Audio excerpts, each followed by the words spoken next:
bienvenidos, bienvenidas a este bloque, a esta continuidad que es nuestro radioanálisis de primera edición, cuando son las 8:34 de la mañana. Comenzamos inmediatamente nuestro panel de conversación habitual aquí en Radio Universidad de Chile, saludando a nuestros invitados del día de hoy, al director del Departamento de Ciencia Política y Administración Pública de la Universidad de Talca, Mario Herrera. Mario, buenos días, ¿cómo estás? Hola, buenos días. Todo muy bien. Muchas gracias por la invitación. Gracias a ti por acompañarnos y también al abogado, subdirector de Faro UDD, John Enríquez. John, buenos días, ¿cómo estás? Hola, Monse, todo muy bien por acá. Un saludo también, aprovecho de mandar a Mario.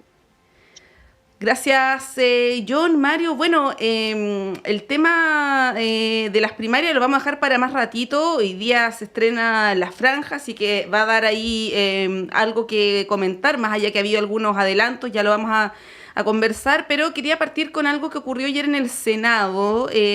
Dos cosas, ¿no? Pero quería partir con el tema de la reforma política. Ayer lo adelantábamos también, que no es en rigor una reforma al sistema político, más bien tiene que ver con algunos elementos, con el umbral principalmente, que ha generado harta discusión. Se aprobó con votos desfavorables del Partido Comunista y también del Frente Amplio. Y ahí quería partir, Mario, que, bueno, tú especialista en la materia, ¿no? Preguntándote cómo ves, cómo evalúas este proyecto en particular, porque entiendo que el gobierno va a presentar también una alternativa. Hay varias mociones que se están discutiendo ahí en el Congreso, pero este en particular, ¿cuánto ayuda para subsanar los problemas que tiene nuestro sistema político? ¿Y qué podría hacer el gobierno ahí? ¿Qué alternativas tiene, ¿no? ¿Cómo proyectas también esta discusión? Sí, es una discusión sobre el sistema político y tú dabas en la clave al inicio, porque el sistema político hay que entenderlo como el conjunto de instituciones. O sea, no solamente está el tema de los umbrales para la creación de partidos políticos, sino que también hay cuestiones asociadas con, por ejemplo, el régimen electoral. ¿Quiénes son las personas que van a poder votar? Hay toda una discusión en torno al voto de los extranjeros que también forma parte de una discusión del sistema político. El sistema político no son solamente los partidos políticos. Ahora, yendo a este proyecto en específico, sí es un proyecto que no genera consenso y la mayoría de estos proyectos son proyectos que se están haciendo con calculadora en mano. Yo creo que en términos de instituciones, un país no puede cambiar las reglas electorales a tan pocos meses de la elección. Creo que habla muy mal de nosotros en términos de seriedad, de estabilidad, de tener en definitiva las reglas del juego claras, o sea, que la gente sepa cómo se van a elegir los candidatos y que en función de esa elección de los candidatos también se van a tomar decisiones sobre la continuidad o no continuidad de los partidos. Eso independiente de que estoy de acuerdo con el tema de los umbrales. Yo creo que hay que de alguna forma limitar la fragmentación. El número efectivo de partidos, que es el indicador que tradicionalmente se utiliza para eso, ha ido aumentando en los últimos años y el número de partidos en competencia también. Entonces, esos son dos indicadores de fragmentación y existe muchísima evidencia que muestra que la fragmentación te lleva a mayor polarización y a mayor inestabilidad. Es más representativo, pero es más inestable. Lo que hay que encontrar ahí es el engranaje de instituciones que te permitan compensar una cosa con otra. Si tenemos un sistema electoral que es permisivo en términos de tratar de hacer que se representen todos los sectores de la sociedad, entonces pongamos un atajo como los umbrales para tratar de controlar un poco esa dispersión o esa fragmentación. Mm. John, bueno, ¿cómo evalúas tú esta reforma? ¿Qué elementos debiera tener? ¿Rasca donde pica o no? Lo que está preparando el gobierno, entiendo, por lo que se recoge en la prensa, tiene que ver con el negocio, entre comillas, de los partidos, ¿no? Tenemos como 20 partidos políticos y bueno, eso es algo que también el gobierno se ha propuesto corregir, ¿no? ¿Cómo lo ves? A ver, yo creo que hay varios aspectos muy interesantes que observar. Primero, es el resultado que se dio en el Senado. Si en alguna de las dos cámaras debía haber tenido mayor éxito desde el punto de vista de la rapidez en la tramitación y también de los apoyos, era en el Senado, y lo primero que uno ve es que no hay un apoyo que uno pueda decir sustantivo, nítido, sino que más bien hubo harta oposición. Entiendo que fueron 30 los senadores que aprobaron la reforma en el Senado, pero es muy interesante el fenómeno que el Partido Comunista, que probablemente si se aprobara la reforma no se vería afectado por la aplicación del umbral, el Frente Amplio también, y también parte de o los representantes de la ADC votaron en contra. Entonces, cuando uno ve en parte la economía política de esta reforma en particular, uno podría adelantar que es difícil que llegue a puerto porque en la Cámara hay mucha más dispersión. Y yo venía escuchando justamente hoy día en la Radio Universidad de Chile algunas declaraciones de algunos diputados, entre ellos Miguel Ángel Calisto y otros que uno en general tiene una buena opinión de ellos. Y me parece que es injusta la crítica, la forma en la que se paran los parlamentarios o muchos diputados que están en contra de esta reforma, porque aquí no es si uno está a favor de la democracia o está en contra de la democracia. No es como una herramienta populista la que está impulsando el Ejecutivo o los parlamentarios que están a favor de esta reforma, sino que, como plantea Mario, es mucho más complejo y son instrumentos justamente para efectos de asegurar la eficacia de la democracia y para tratar de impedir o limitar la fragmentación que hoy día afecta el funcionamiento de nuestra institucionalidad. Entonces, con ese tipo de reacciones más bien destempladas y más bien desde de tratar de instalar un punto político casi populista de ellos son los malos, ellos quieren afectar la democracia, nosotros estamos a favor de profundizar la democracia, no creo que vaya a llegar a buen término la reforma. Después hay otro tema que a mí me parece interesante, que es el tema de que se dio la discusión muy fuerte en la comisión experta y también en el Consejo Constitucional, que es el tema de las órdenes de partido y la renuncia. Ahí Mario probablemente tiene mucho mejor conocimiento que yo, pero yo recuerdo a Marcela Cubillo de estar muy en contra de la pérdida del escaño cuando se ignora una orden de partido, sobre todo en partidos que pueden ser relativamente chicos o frágiles. Yo en principio creo estar en contra de la pérdida del escaño en el caso de la renuncia, perdón, de las órdenes de partido. En el caso de la renuncia me parece que tiene más sentido, porque si algo uno espera hoy día es un poco más de consistencia de los actores políticos y menos oportunismo, y hemos visto demasiado, quizás uno puede entenderlo en casos particulares, pero demasiado cambios entre el momento de la elección y después al momento de ejercer los distintos roles. Y por último, estoy de acuerdo con Mario que no solamente es inconveniente hacer cambios antes de las elecciones, eso se puede subsanar con una aplicación gradual y que no afecta a los incumbentes actuales, pero desde luego es un elemento adicional que hace que sea mucho más difícil aprobar hoy día una reforma de esa naturaleza con más o menos componentes y estando más o menos de acuerdo en los detalles de cada una de las cosas que se están discutiendo. Sí, ahí, bueno, Mario, tú también en tu calidad ahí de académico, ¿no? De experto en esta área, ¿qué elementos debiera tener una reforma? Porque yo hacía alusión a la comisión experta, donde se plantearon varias reformas, algunas bien relevantes, bien profundas, hubo un amplio consenso, desde el Partido Comunista hasta el Partido Republicano, en muchas de ellas. Pero bueno, lo que estamos viendo ahora es una cuestión muy, muy acotada, ¿no? Es menos que una reformita, en el fondo. ¿Cómo lo ves? Y si hay, desde tu punto de vista, viabilidad para avanzar más allá del tema de los umbrales o cuestiones más bien puntuales. Sí, yo creo que el propio calendario electoral va a ser lo que va a detener una parte de estas reformas, y también porque es algo que decía yo, ¿no? O sea, hay muchos partidos que tienen la sensación de que en tal elección van a sacar menos escaños y van a estar por debajo del umbral, y si empezamos a pensar que el sistema está tan fragmentado que al final todos los partidos tienen un poco el miedo de perder el escaño a causa de los umbrales, eso va disminuyendo la viabilidad de la reforma. Eso es lo que te explica que además de diputados de bloques distintos estén votando en contra de este tipo de proyectos. Yo me quedé con una idea de lo que decía John sobre el tema de las órdenes de partido, que me parece una discusión que es muy interesante ahí. Porque nuestro sistema es un sistema de representación en función de territorios. O sea, nosotros elegimos diputados en función de un distrito y ese distrito se compone por una serie de comunas. Entonces, el propósito de eso es tratar de representar, por un lado, a los partidos políticos, pero también que los territorios tengan representación. Es distinto a lo que tienen otros países. Otros países tienen sistemas, por ejemplo, de listas nacionales donde los diputados son electos mediante listas cerradas, por ejemplo, que son sistemas que aseguran la disciplina de los partidos. Y esa es una discusión que en Chile por alguna razón no se ha instalado, el tema de discutir sobre si tenemos listas abiertas o tenemos listas cerradas, si seguimos eligiendo candidatos o si más bien decimos que la disciplina partidaria va a estar condicionada por la confección de esas listas.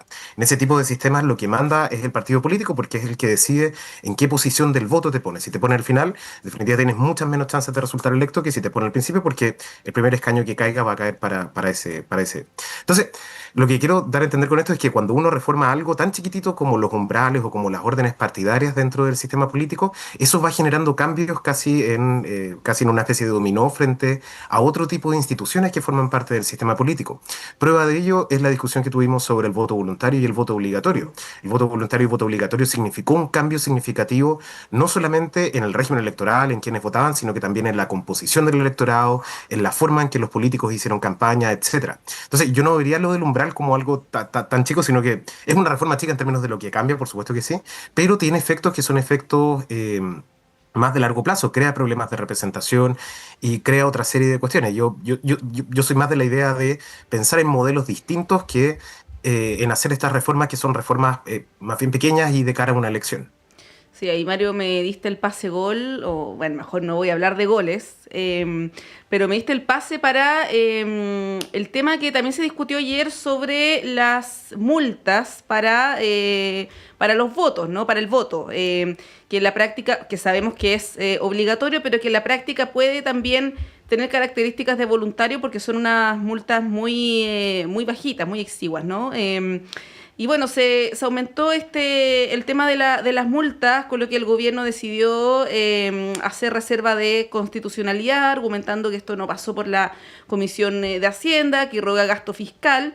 Pero de fondo hay una discusión que es política, ¿no? Que tiene que ver con el voto extranjero, con los cálculos electorales, con ciertas convicciones que también se han puesto en duda sobre justamente el derecho a voto de los extranjeros con la experiencia comparada, que es algo que argumentaba ayer, por ejemplo, el ministro Elizalde. Él decía Colombia, Ecuador, Venezuela no tienen la posibilidad no hay una reciprocidad respecto del voto, por ejemplo, para presidente de la República, y es inconcebible que personas que están de paso en Chile tengan la posibilidad de votar por el presidente o presidenta de la República. Ahí, John, te pregunto cómo ves esta discusión que claro, tiene como varios elementos, ¿eh? Y estando a puertas de una elección y además con un 10% de población extranjera, cambia un poco el escenario a lo que lo que podríamos hablar hace 5 o 10 años, ¿no? Sí, es interesante porque esta discusión se va dando cada cierto tiempo con mayor o menor intensidad, pareciera ser de nunca acabar. Pero me gustaría antes de abordar ese punto solamente referirme a un tema que planteó Mario respecto a las listas abiertas y las listas cerradas. Yo ahí tengo una diferencia, no de fondo, sino que respecto a que sí ha sido tema de discusión, y recuerdo perfectamente en la comisión experta una posición muy marcada y con muy buenos argumentos que se dio entre los comisionados de la subcomisión de sistema político. En particular recuerdo con bastante intensidad a Gabriel Osorio, Antonia Rivas y al vicedecano de la Facultad de Derecho de la Universidad de Chile, y por el otro lado está Natalia González, Juan José Oz y Sebastián Soto. Por una parte, la centroizquierda o la izquierda planteaba la existencia de la lista cerrada, y por otra parte la derecha, propio de la historia que nosotros votamos por personas, planteaba la conveniencia de mantener las listas abiertas. Pero también había una discusión ahí que sería interesante ver si se puede incorporar en este debate o no, que era el tamaño de los distritos, que se buscaba achicar el tamaño de los distritos porque eso en parte podía evitar que hayan candidatos que sean electos con muy pocos votos, que justamente son los más vociferantes y los que justamente se centran en aquellos que tienen preferencias más intensas. Pero bueno, yendo al punto del tema de las multas, es muy difícil, y aquí nuevamente comparto con Mario, hacer cambios de esa naturaleza muy poco antes de una elección. A mí siempre me ha generado suspicacia. Yo creo que estos cambios no se tienen que hacer en años electorales, por más que uno los pueda considerar conveniente o inconveniente. Como segunda consideración, creo que las personas tienen derecho a cambiar de opinión respecto a la conveniencia o inconveniencia del voto voluntario y obligatorio, especialmente después de lo que vimos en el estallido social. Es un país distinto, y por lo mismo yo personalmente no tengo una posición. Yo creo más en el voto voluntario, pero creo que depende también del contexto de los países, de la confianza ciudadana que pueda haber la democracia en un momento en particular, y esto lo sabe mucho mejor Mario que yo, pero a mí lo que me alarma son justamente la creciente desconfianza en la democracia, en particular en los jóvenes, y la seducción que hay con recetas simplistas y la liviandad con la que se toma que las personas puedan renunciar a libertades individuales para efectos de solucionar otro tipo de problemas. Y yo creo que en ese contexto el ejercicio de votar y hacerse cargo posteriormente de por quién uno vota me hace a mí tener buenos argumentos o creer que puede ser conveniente incluso que haya voto obligatorio. Entonces, efectivamente ahí probablemente los políticos están con calculadora en mano respecto al tema del voto extranjero, pero eso es muy volátil y creo que es demasiado cortoplacista para efectos de tomar una posición y ahí yo creo que entendiendo a los políticos yerran en su aproximación.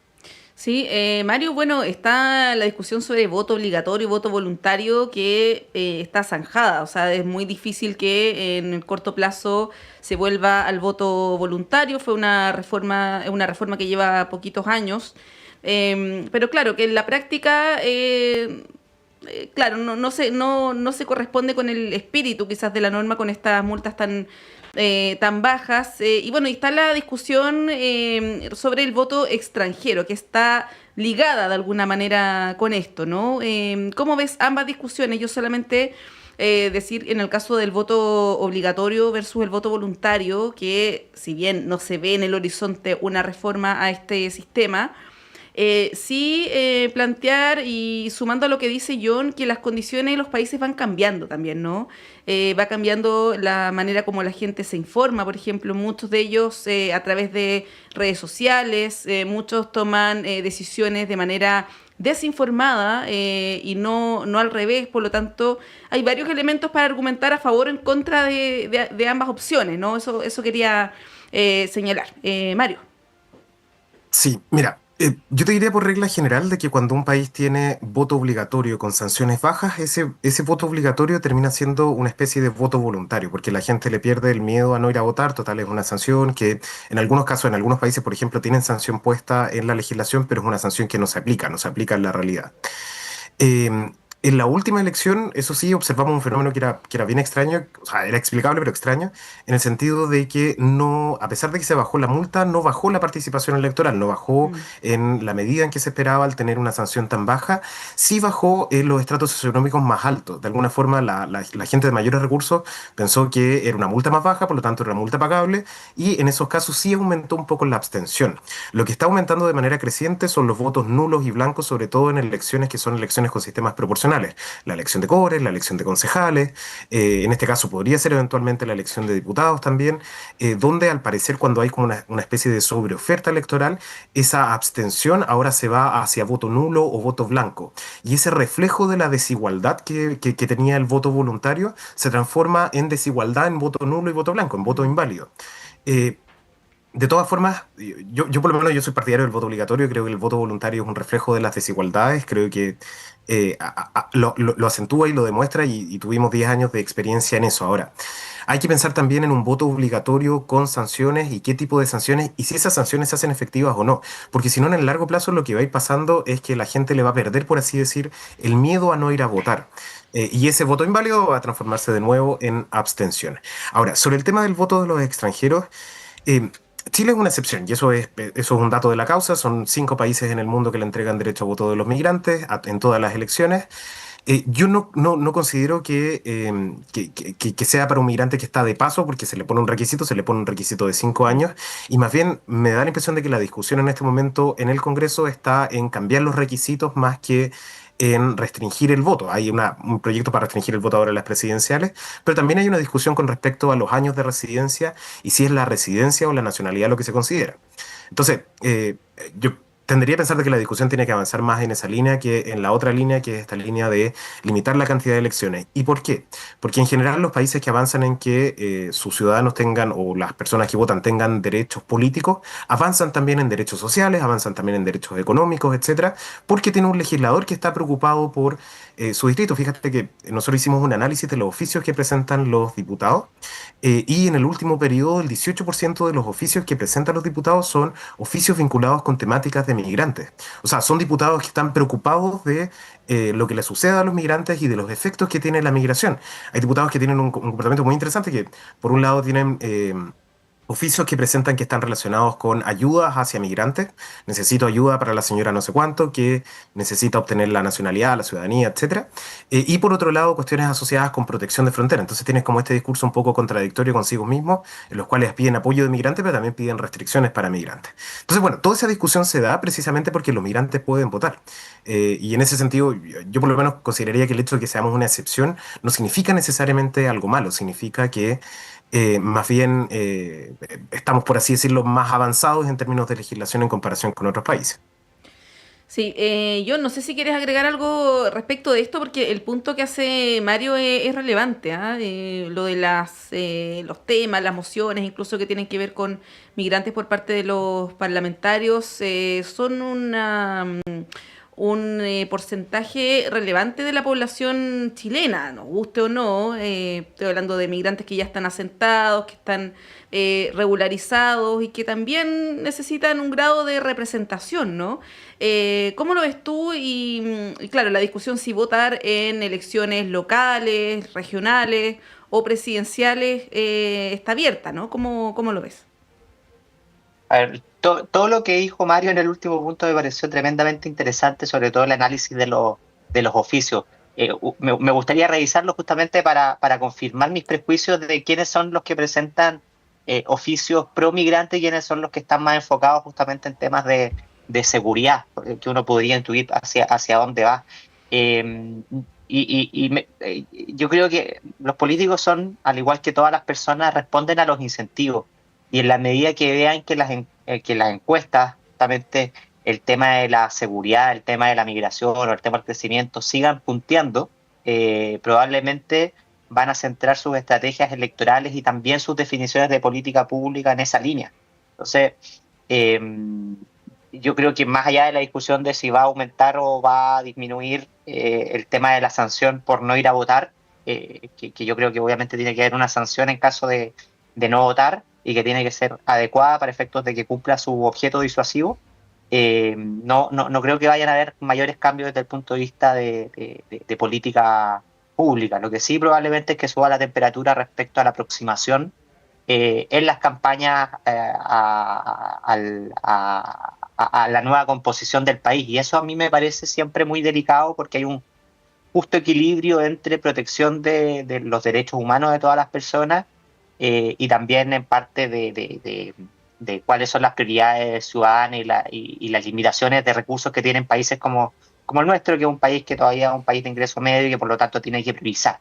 Esas tensiones que se dan en particular justamente en sectores bajos, en sectores medios, son muy delicados y solamente espero que la política esté a la altura y que no haga de esto una caricatura, ni para bien ni para mal, porque al final la vida en sociedad significa vivir en la diversidad y eso es muy importante tenerlo presente.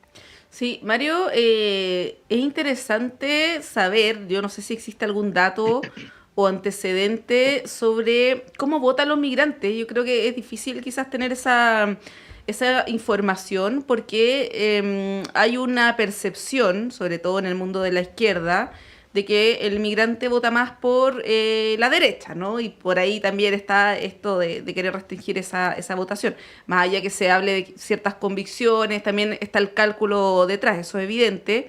Pero por otro lado, quienes tienen un discurso más hostil hacia la migración es la derecha, ¿no? Es como medio contradictorio. Y no sé si tú tienes algún dato sobre cómo votan este segmento de la población. Sí, el problema en general de medir migrantes es que todavía, bueno, en Chile en general no hay muchas encuestas sobre migrantes. La única encuesta que hay es la encuesta nacional de migrantes y evidentemente como es una encuesta del Estado, no es una encuesta que incluye variables políticas, así que no podemos saber a ciencia cierta cómo votan, pero sí hay algunas aproximaciones.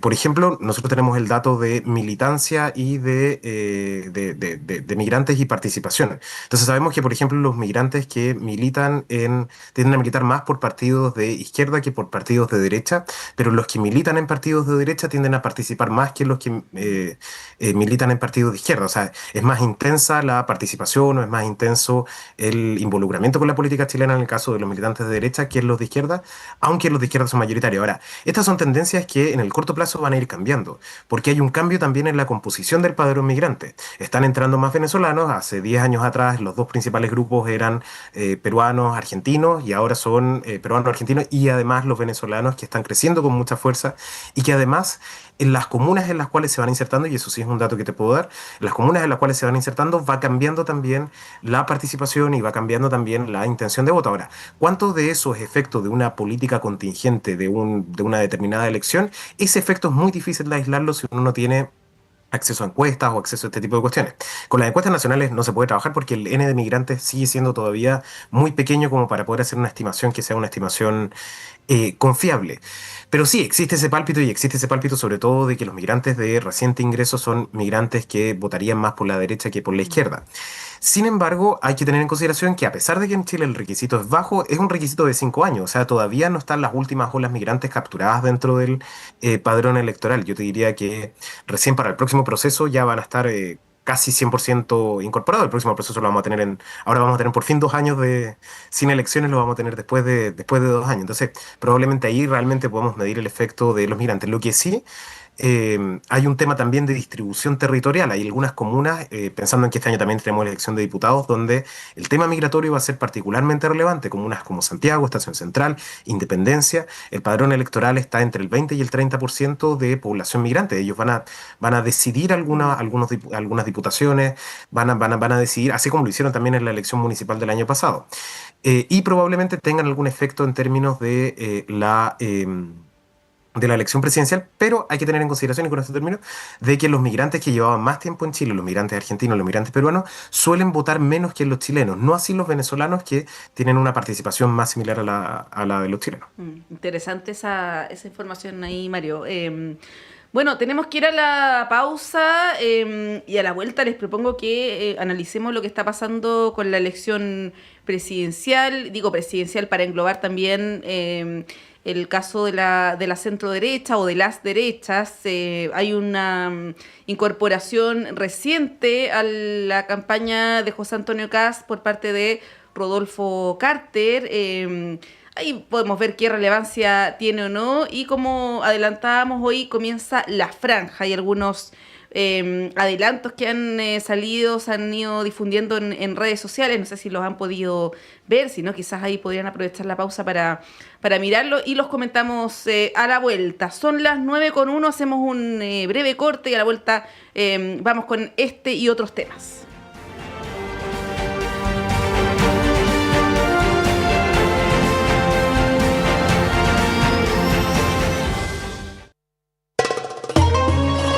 ¿Qué pide Palestina? El respeto al derecho internacional. Solamente eso. Una de las mayores catástrofes de este siglo XXI se vive en Palestina. Y nosotros, el domingo a las 9 de la mañana, hablamos de Palestina. Palestina por siempre en Radio Universidad de Chile. Encuéntranos en la plataforma Spotify y sintonízanos en Radio Universidad de Chile el domingo 9 de la mañana. Palestina por siempre. Palestina por siempre.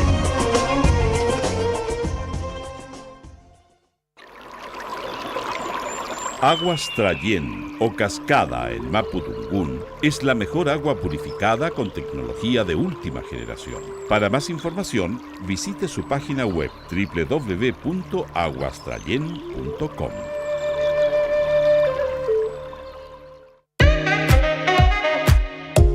Durante 14 años, el tradicional espacio ciudadano saludable de la Facultad de Odontología de la Universidad de Chile ha acompañado un proceso de sensibilización y comunicación sobre las complejidades del fenómeno de la salud, formando una amplia y diversa red desde la academia, las y los tomadores de decisión y las organizaciones de la sociedad civil. Soy la periodista Cecilia Espinosa Cortés, conductora de A Tu Salud, y te quiero invitar a que juntas y juntos sigamos aprendiendo y problematizando lo que nos ocurre con el bienestar. Escúchanos todos los jueves de 11 a 12 horas en la 102.5 FM y en la señal en vivo de radio.uchile.cl. Hola, hola, soy Hernán Zúñiga y los quiero invitar para que escuchen el Zócalo Nacional desde el 21 de marzo de 1999, luchando por la defensa y difusión de la producción musical de nuestro país. La cita es para los días jueves y viernes a partir de las 21 horas acá en Radio Universidad de Chile. Puede escuchar a través del 102.5 o en radio.chile.cl. Un abrazo de Cordillera. Los temas que importan en educación ya están en el aire. Soy el periodista Claudio Medrano y les quiero hacer una invitación a escuchar el programa Educación en el Aire del Senado Universitario, donde abordamos calidad, investigación, financiamiento, participación y docencia. Estos son los pilares que transforman nuestra educación y queremos que tú seas parte de esta conversación. Todos los martes a las 18 horas en el 102.5 FM y radio.uchile.cl.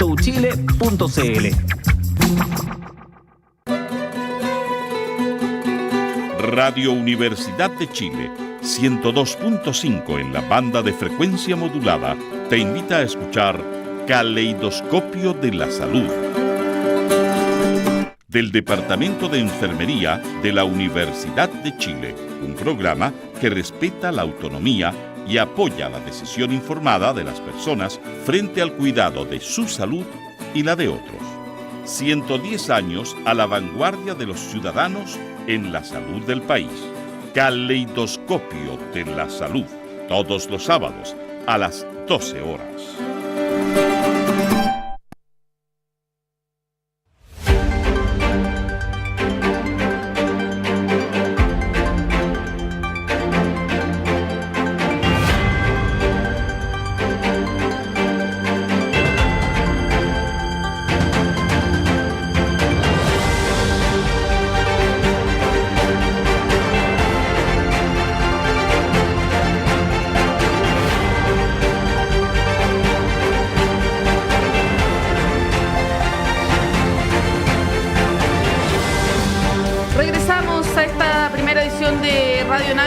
Son las 9:06 de la mañana. Estamos en el panel de conversación habitual con nuestros panelistas John Enríquez y Mario Herrera.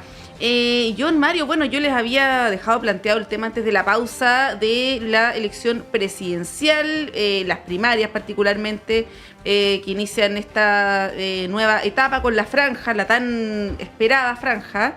Ahí, bueno, Mario, tú podrás comentar si es que esto mueve o no la aguja. Yo sé que hay opiniones disímiles sobre el efecto que tiene la franja. Para ordenar primero con el oficialismo, ¿no? ¿Cómo ven que está tomando temperatura la primaria? Digo, tomando temperatura queda poquito para la elección, así que no había otra alternativa. ¿Cómo se están marcando ahí las diferencias? Se habla de un cambio de estrategia en el caso de Carolina Toá, de moverse más hacia el centro, enfocarse más en su historia también como parte de la concertación, ¿no?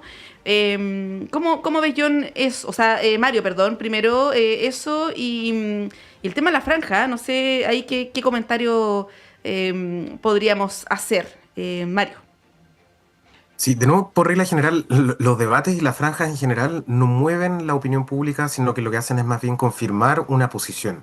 La gente que estaba indecisa por algún candidato, después de una franja o después de un debate, debería tratar de confirmar o desechar la opción que tenía. Si una persona es un indeciso por un candidato, debería tomar la decisión de ir por ese candidato o de no ir. Esa es como regla general, pero hay ciertas cosas en esta elección que son distintas. Primero, es una elección primaria, por lo tanto, lo que se espera es que el votante sea un votante más intenso, un votante que está más preocupado de política, está más preocupado de lo que ocurre en su sector político y, por lo tanto, bien pudiera la franja tener algún efecto.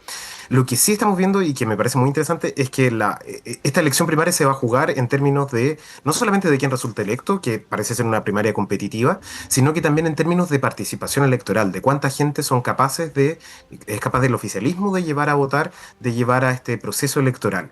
Y ahí es donde 4 o 3 perfiles muy marcados, muy distintos, incentiva precisamente a la gente a ir a votar. Por lo menos los 3 que tienen más chance han encontrado un nicho distinto. Winter, el legado del gobierno, el heredero del Frente Amplio, con posturas que incluso profundizan algunas cosas que quizás no ha sabido manejar muy bien el oficialismo, pero va por esa línea, va por la línea de ser el candidato que representa ese porcentaje que es del Frente Amplio. Luego tienes a Toa, que en un inicio se estaba acercando más hacia la centroizquierda, pero que conforme va pasando el tiempo se va acercando cada vez más al centro, cada vez al votante moderado, y esa es una muy buena estrategia si es que lo piensa de cara a la primera vuelta presidencial. En la primera vuelta va a tener que salir a buscar esos votos y hacer ese tránsito desde la izquierda hacia el centro. Es difícil si es que la primaria deja ciertas declaraciones que después le pueden jugar en contra. Entonces es una buena estrategia en ese sentido, pensando además que la oposición no tiene primaria. Entonces hay parte de un voto estratégico de centro derecha, de centro, que quizás no va a ir a votar por Toa en la primera vuelta, pero que sí bien pudiera ir a votar ahora. Ese votante apareció en la última elección, apareció votando por Boric para impedir que Jadwe llegara a la primera vuelta. Por lo tanto, es un votante que efectivamente existe. Luego tienes la estrategia de Jara, que ha sido una estrategia de transversalizar desde la izquierda, una estrategia medio extraña, porque es tratar de transversalizar el discurso en función de sus atributos personales, en función de una candidatura que se parece a la candidatura de Bachelet en muchos aspectos, pero con un discurso marcadamente de izquierda. O sea, ella dice, yo soy comunista, esto no me juega en contra. La verdad es que sí le juega en contra. O sea, el Partido Comunista es uno de los partidos que mayor cantidad de afectos negativos tiene, o sea, que la gente... hay partidos con los que la gente simpatiza y hay partidos con los que la gente no simpatiza, pero el Partido Comunista es una excepción. Tiene ciertas personas que nunca votarían por un candidato del Partido Comunista. Tiene una etiqueta que de alguna forma le juega en contra. Ella ha tratado de jugar con esa etiqueta y de tratar de transversalizar un discurso, pero obviamente ella es la candidata, por así decirlo, más de centro-izquierda dentro del bloque. A Mulet lo dejo aparte porque es una campaña que ha tenido menos exposición, pero a la que la franja le podría dar ese segundo aire. Pero por lo que se ha visto hasta el momento, ha tratado de ir a buscar un votante muy de nicho, un votante quizás de izquierda desafecto, una cosa de ese estilo, pero queda ver también cómo se posiciona de cara a la franja. Es probablemente además el candidato con menor conocimiento de los 4 por parte de la ciudadanía y eso le juega en contra. John, bueno, está el análisis que hace Mario de las estrategias de las candidaturas. Y bueno, el factor de la franja, ustedes se acordarán en la historia reciente, en la franja y los debates también de Jadwe y Boric, que hay algunos que plantean que eso sí marcó una diferencia a favor de Boric, sobre todo los debates, más que la franja. ¿Cómo ves eso, John, el tema de cómo se están posicionando y si has podido ver o han podido ver algo de lo que se viene a partir de hoy al mediodía, o pasadito al mediodía, porque ha habido algunos adelantos, como yo les decía? Por ejemplo, está el caso de Gonzalo Winter, hay un video ahí que sale con una mujer embarazada, que ha sido bien comentado también en redes sociales. John, ¿cómo lo ves? A ver, después de la lectura desapasionada y descriptiva muy buena de Mario, es difícil incorporar nuevos elementos al análisis, pero yo me quedo con algunas interpretaciones de las encuestas que he revisado previamente y la importancia de la cantidad de gente que va a participar en las primarias. Y yo creo que eso explica en parte el posicionamiento de Toa, que tiene mucho sentido para el corto plazo, pero que yo veo más complejo a la hora de enfrentar la primera vuelta y eventualmente una segunda vuelta presidencial. ¿Y por qué planteo esto? Porque lo que se plantea es que si hay poca participación, el escenario es más favorable para Janet Jara. Y si hay mucha participación, el escenario es más favorable para la Carolina Toa. Y por eso mismo ya está haciendo los guiños a el centro político. Entiendo que su franja viene con un aviso del tiempo que es relativamente nostálgico, con los años 90, los 2000. Y eso es bien interesante verlo, pero la pregunta es, ¿qué va a pasar con esas personas, con el 30% que hoy día apoya al presidente Boric y que lo apoyaría independiente de cómo salieran las cosas? O si uno quiere ser más acotado aún, con el 15% o 20% más duro, que tiene convicciones más intensas de izquierda. Esta aproximación al centro va a significar un apoyo a Carolina Toa, va a significar una colaboración crítica, va va a ser rápidamente cuestionado por los liderazgos actuales de la izquierda más dura o los que vendrán después, y vamos a tener un fenómeno parecido a lo que se tuvo cuando ingresaron los ex dirigentes estudiantiles a la Cámara. Y es interesante porque todavía no hay tanta discusión de política pública, pero en algún momento la izquierda, al igual que la derecha, se está haciendo la pregunta de, bueno, si somos electos, porque hoy día no creen que van a ser electos, creo yo, y están siendo más pragmáticos de tener buen desempeño electoral, ¿qué es lo que le vamos a ofrecer al país? ¿Va a ser una moderación pragmática? ¿Va a ser intensificar o tratar de cumplir con lo que el presidente no pudo cumplir y con las políticas públicas medias importadas de España en el caso de la izquierda? O no? Y yo creo que ahí va a haber una tensión súper interesante por el lado de la izquierda, y que tiene su versión más nítida en la desconfianza recíproca que se tienen a propósito de las declaraciones de Landerreche.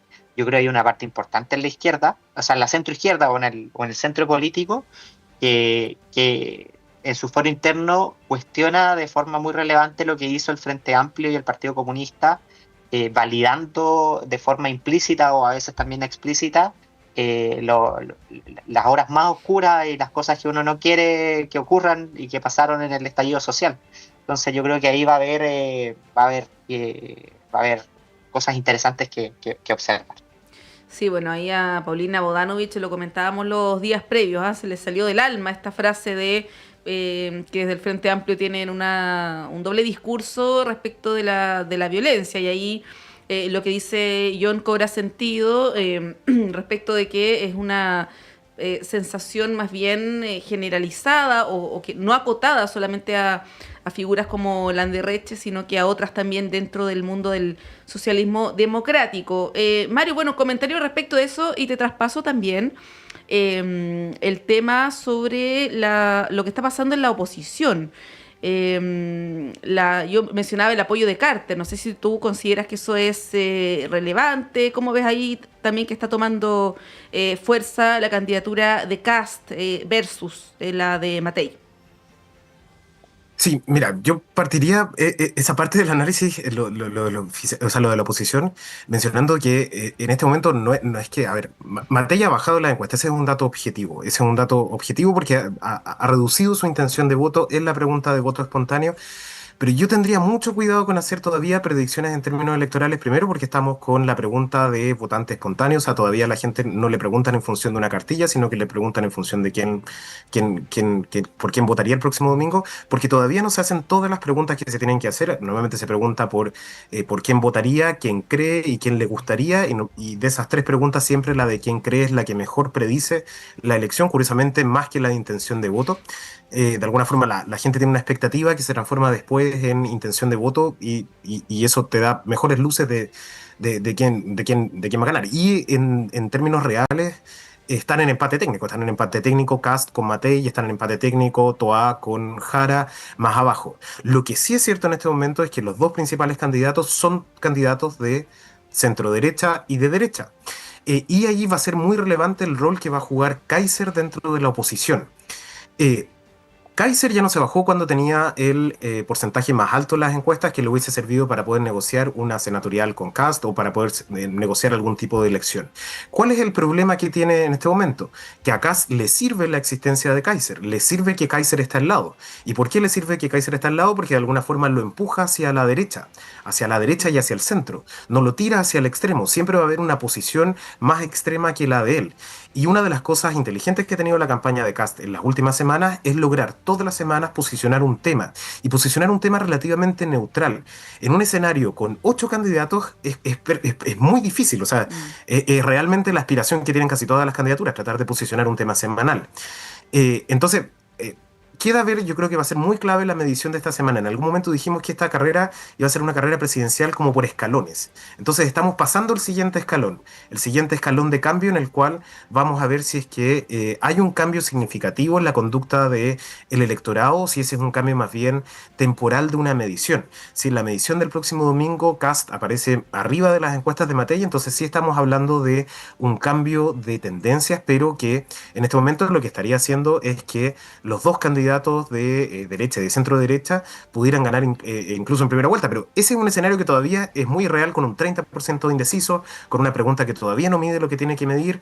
Por ahora yo solamente me atrevería a hablar de tendencias, a hablar de hacia dónde va un poco el electorado, que de alguna forma se ha logrado reencantar con Kast. Ahora, el techo de Kast en esta nueva versión todavía no lo conocemos. Uno podría pensar que Kaiser y Kast lo que están haciendo es repartiéndose los votos entre sí, repartiéndose el porcentaje que tiene la derecha más dura, pero si logran superar ese umbral del 25% que mencionaba John, entonces efectivamente ahí ya estamos hablando de otra cosa, estamos hablando de una tendencia de cara a la primera vuelta. Entonces yo tendría mucho cuidado todavía con los pronósticos, creo que todavía es muy pronto y no tenemos los elementos para poder hacerlo. La primaria va a ser algo muy importante en términos de capacidad de movilización, en términos de porcentaje y en términos de cuánto mueve la aguja hacia el futuro en las encuestas también. Sí, pues falta harto tiempo, pues de repente nos gana un poco la ansiedad, pero de aquí a noviembre quedan hartos meses. Yo no sé si tienes algún comentario sobre la derecha o las derechas. Sí, lo de Carter se veía venir y yo creo que parte de las personas que siguen la política con más intensidad lo tenían internalizado. Si eso va a mover la aguja en parte o no en materia de percepción ciudadana y de apoyo ciudadano, está por verse. Yo tiendo a creer que no, pero cuando uno revisa en parte las encuestas y ve dos cosas: uno, los atributos personales que tienen los candidatos de derecha en materia sensible, y después la composición de los equipos. A mí hay algo por lo menos que me llama la atención. En seguridad, entiendo yo que es muy similar el nivel de confianza que tiene la ciudadanía en José Antonio Kast y Evelyn Matei, pero en crecimiento económico, bueno, y la llegada de Kaiser seguramente va a robustecer los cuadros, perdón, la llegada de Carter va a robustecer los cuadros y esa percepción de que Kast es una persona que tiene un interés muy importante en materia de seguridad y que tiene equipos también y tiene herramientas o ideas para efectos de lograr cambios en esa área. Y ahí obviamente pierde, yo creo, Matei en parte un activo que pudo haber tenido si se hubiese mantenido en la coalición de Chile Vamos, Carter. Pero en crecimiento a mí me llama bastante la atención porque, en mi opinión, quien tiene mejores cuadros, quien tiene mejor equipo programático en materia de economía es Evelyn Matei por lejos. De hecho, son muy pocos los nombres y fue uno de los flancos débiles, una de las debilidades que tuvo José Antonio Kast en la elección pasada. Uno puede decir, estos son ministros de Hacienda potenciales. En cambio, en el equipo de Evelyn Matei tienes ex ministros de Hacienda que la apoyan y también a varios más que podrían ser perfectamente ministros de Hacienda o liderar carteras económicas relevantes. Entonces ahí me llama un poco la atención por qué la ciudadanía está viendo, o los encuestados, mejor dicho, están viendo a José Antonio Kast como alguien que pueda hacer más cambios en materia económica que lo que puede hacer Evelyn Matei. Y después, respecto al fenómeno Kaiser, efectivamente se ha ido diluyendo, y una encuesta que yo revisé la semana pasada también, y ahí Mario puede confrontar la idea, no todos los votos de Kaiser se traspasan 100% a José Antonio Kast, se diluyen algunos en Evelyn Matei y algunos también en Parisi, que podría también, que es campañero y que le fue muy bien desde afuera de Chile, quizás puede tener resultados similares, y solamente teniendo un 5 o un 7% en esta elección ya cambia en parte el escenario. Entonces hay mucha gente que vota por Kaiser, que probablemente se va a inclinar después por Parisi en caso de que se baje, cosa que yo creo que ya no ocurrió, pero bueno. Sí, pues, y Parisi, que en algunas encuestas tiene un 5%, incluso igualando a candidatos como Gonzalo Vinter. Los quiero llevar, Mario y John, a otro tema fuera de nuestras fronteras, pero que es bien relevante, que es lo que pasó ayer con esta decisión de la Corte Suprema en Argentina de ratificar la condena contra Cristina Fernández por la llamada causa vialidad, ¿no? Que tiene que ver con concesiones de obras viales, con irregularidades que hubo en ese caso, una explicación larga para darla con tan poquitos minutos, pero se ratifica esta condena de 6 años y una inhabilidad perpetua para ejercer cargos públicos cuando ella había manifestado justamente su intención de competir nuevamente. Ahí, Mario, te pregunto por el caso puntual de Argentina, que tiene una política muy particular, muy especial y muy difícil de entender, probablemente para muchos de nosotros. Pero también te lo pregunto por la figura de Cristina Fernández en el ámbito internacional y latinoamericano, cuando uno ve a otros ex líderes de otros países, por ejemplo, Rafael Correa, Evo Morales, que han corrido suertes similares, ¿no? Hay una suerte de, podríamos decir, de declive también de ciertas figuras públicas de la izquierda latinoamericana. Hay quienes argumentan, por otro lado, que hay una persecución política hacia líderes progresistas, ¿no? Que es algo que se repetía ayer también a propósito de esta decisión de la justicia argentina. ¿Cómo lo ves? Sí, yo trataría como de diferenciar dentro de los líderes latinoamericanos como dos perfiles de izquierda. Hay un perfil de izquierda que es un perfil de izquierda más socialdemócrata, más democrático, que es afortunadamente el que hemos tenido en Chile gobernando. Es un perfil que respeta las instituciones, etcétera. Que lo representan el caso de lo que terminó siendo Boric ahora, de lo que fueron los gobiernos de la concertación, de la nueva mayoría, etcétera. Hasta cierto punto Lula también encaja dentro de ese perfil. Pepe Mujica, que falleció hace poco, también encaja dentro de esas figuras que son una centro-izquierda o una izquierda, incluso si quieres verlo con una posición más intensa, democrática. Luego tienes otra izquierda que es esta izquierda como reñida con la democracia, que busca saltarse las reglas, que lo encabezan gobiernos como los de Venezuela, como los de Nicaragua, y ciertos líderes dentro de la región que también han tenido ese perfil, que es el caso que tú mencionabas de Correa, que es el caso hasta cierto punto también de Cristina Fernández. Pero yo tengo la sensación de que acá lo que está ocurriendo es que las instituciones en Argentina están funcionando, que en definitiva hay un tribunal que está dando una resolución y que esa resolución se tiene que de alguna forma ejecutar. Y esa es una de las tranquilidades, por así decirlo, que deja, dado que somos países vecinos además, que funciona, que la justicia funciona, que la justicia en Argentina funciona, que era algo que durante los periodos, sobre todo el periodo de Alberto Fernández, tuvo mucho cuestionamiento dentro del propio país, de la relación que se producía entre el Poder Ejecutivo y el Poder Judicial. Eso independiente de que Cristina Fernández sigue siendo en Argentina una figura relevante, sigue siendo una figura que probablemente tenía chances de cara a esa elección, pero acá no se la está vetando de ir a la elección por un asunto político, sino que se la está vetando de ir a una elección por un escándalo de corrupción, que es algo distinto también. O sea, no hay una persecución política en la medida en que no se persigue a una persona por sus ideas, sino que se le está persiguiendo por un caso judicial, o sea, se le está persiguiendo por un escándalo de corrupción. Sí, solamente a modo de comentario, yo antes de darte la palabra, yo estuve siguiendo ayer la televisión argentina, que estuvieron todo el día transmitiendo a la espera, ¿no? Que se confirmara esto, que además ya era un secreto a voces, pero me llamaba la atención el nivel de devoción que existe hacia la figura de Cristina Fernández. Yo creo que muy difícil de entender para nosotros, porque no hay ninguna figura en Chile, por ejemplo, comparable con la de ella, que genera odio, genera muchas pasiones. Además, los argentinos son muy apasionados. De hecho, ayer en uno de los canales que estaba revisando comentaban que eso generaba incluso más pasión que el partido que jugaba ayer la selección contra Colombia, ¿no?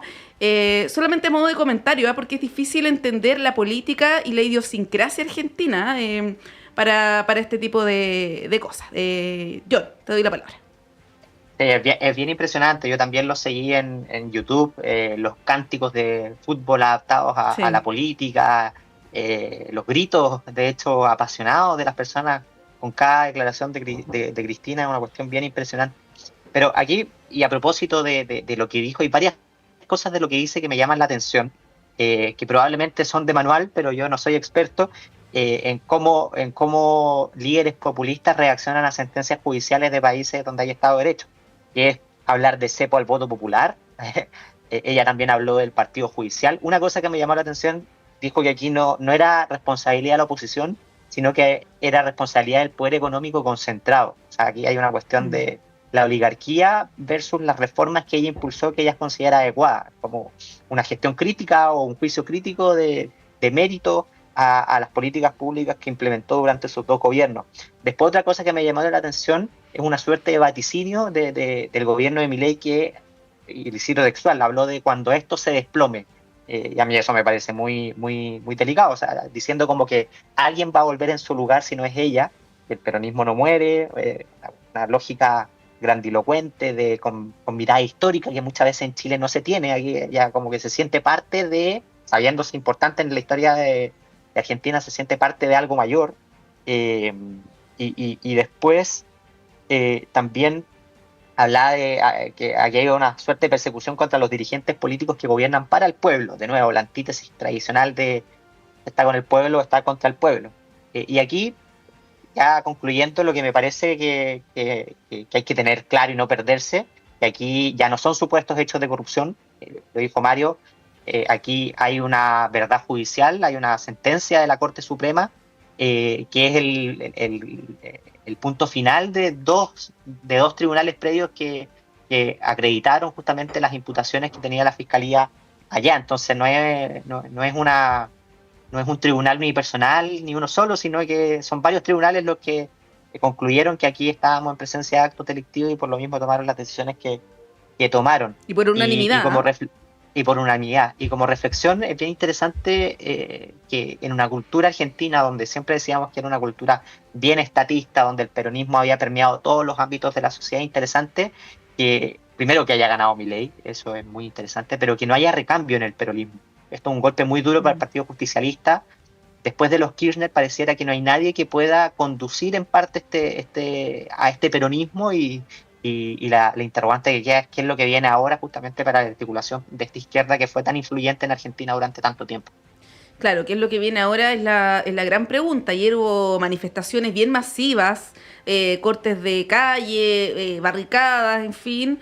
Y claro, está la pregunta si es que esta decisión pueda articular de alguna manera al kirchnerismo o no, y cómo se proyecta eso también a futuro. Mario Herrera, John Enríquez, muchas gracias por acompañarnos en esta fría mañana de día miércoles. Que tengan una estupenda jornada. Muchísimas gracias, que estén muy bien. Gracias, Mario y John. Son las 9:30. Tenemos que hacer un breve corte y a la vuelta, como siempre, está Claudio Medrano con ustedes.